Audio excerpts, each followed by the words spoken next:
The father's movements were calm but deliberate as he made his way toward the counter, his sharp eyes glancing briefly at the bikers.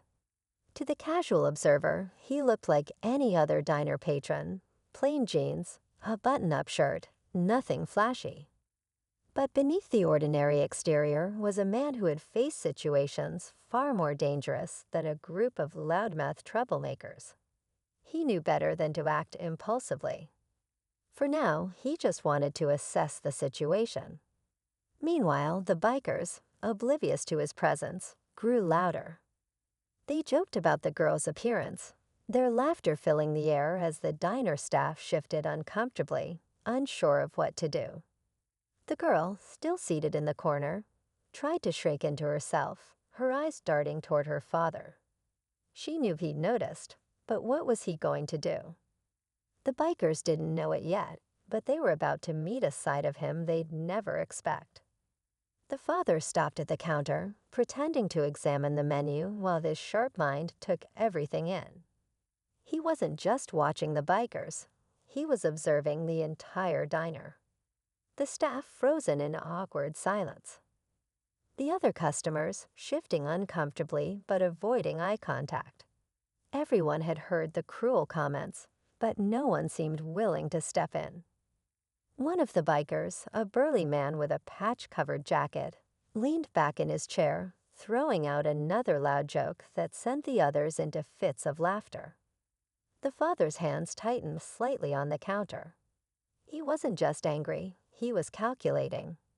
His daughter, now visibly holding back tears, kept her gaze fixed on the table, her milkshake untouched.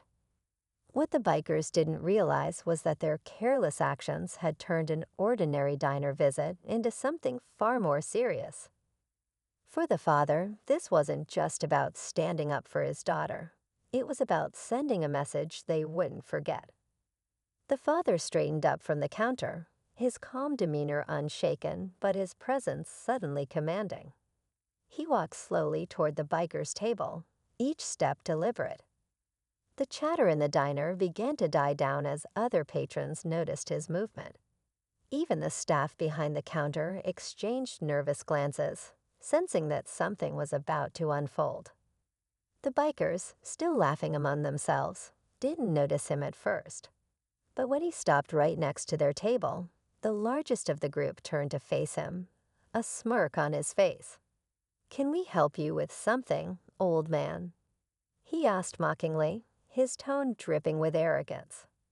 The father didn't respond immediately. Instead, he glanced over at his daughter, who was now looking at him with a mix of fear and hope. Turning back to the bikers, his voice was low and steady as he spoke. "I think it's time we had a little talk." The room seemed to hold its breath, every eye locked on the scene. The bikers exchanged amused glances, clearly underestimating him. But there was something in his tone, an edge that made even the boldest of them hesitate for just a second. Whatever was about to happen, it wasn't going to go the way they expected. The leader of the bikers leaned back in his chair, crossing his arms with a smug grin. "A talk, huh? And what exactly are you gonna do about it?" he said, his voice dripping with mockery. The rest of the group chuckled, their confidence still intact. The father didn't flinch. Instead, he calmly reached into his back pocket and pulled out a sleek leather wallet. He flipped it open, revealing his FBI badge, its gold emblem catching the light. The diner went completely silent. The bikers' laughter stopped abruptly, their faces shifting from amusement to confusion. FBI. One of them muttered under his breath, his grin fading. The leader's smirk faltered, but he quickly covered it up with bravado. "So what? You think that's supposed to scare us?" He scoffed, but his tone carried a slight edge of uncertainty now. The father didn't raise his voice. He didn't need to. "Scaring you isn't my job," he said coolly. "But holding people accountable, that's something I take very seriously." He let the words hang in the air, his calm intensity cutting through the room like a blade. The tension skyrocketed as the bikers exchanged uneasy glances. Then, just as the father took a step closer, the sound of a chair scraping across the floor drew everyone's attention. A man from a nearby table, dressed in plain clothes but with an air of quiet authority, stood up. "Need a hand with this, Agent?" he asked, casually flashing a badge of his own. The bikers froze, their confidence rapidly unraveling. This wasn't just an overprotective father. They were suddenly surrounded by professionals who knew how to handle situations far worse than this. And the stakes had just been raised in a way no one in the diner had expected. The leader of the bikers stood up, his confidence now clearly shaken but still trying to maintain control. "All right, you've made your point," he said, forcing a smirk. "We'll leave the kid alone." He gestured for his crew to stand, but the father didn't budge. "Not so fast," the father said firmly, his voice calm but unyielding. "You think you can walk away from this without consequences?" The leader's smirk vanished completely. The man who had offered his help, now standing beside the father, stepped forward. "We've been tracking your group for weeks," he said, his voice measured.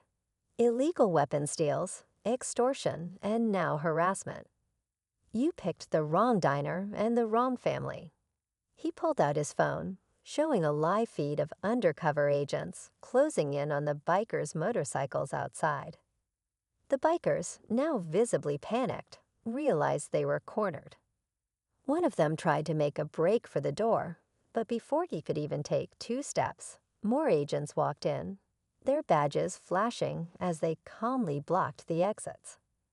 The father crossed his arms, looking at the leader with a mix of authority and quiet satisfaction. As the bikers were escorted out one by one, the father walked back to his daughter.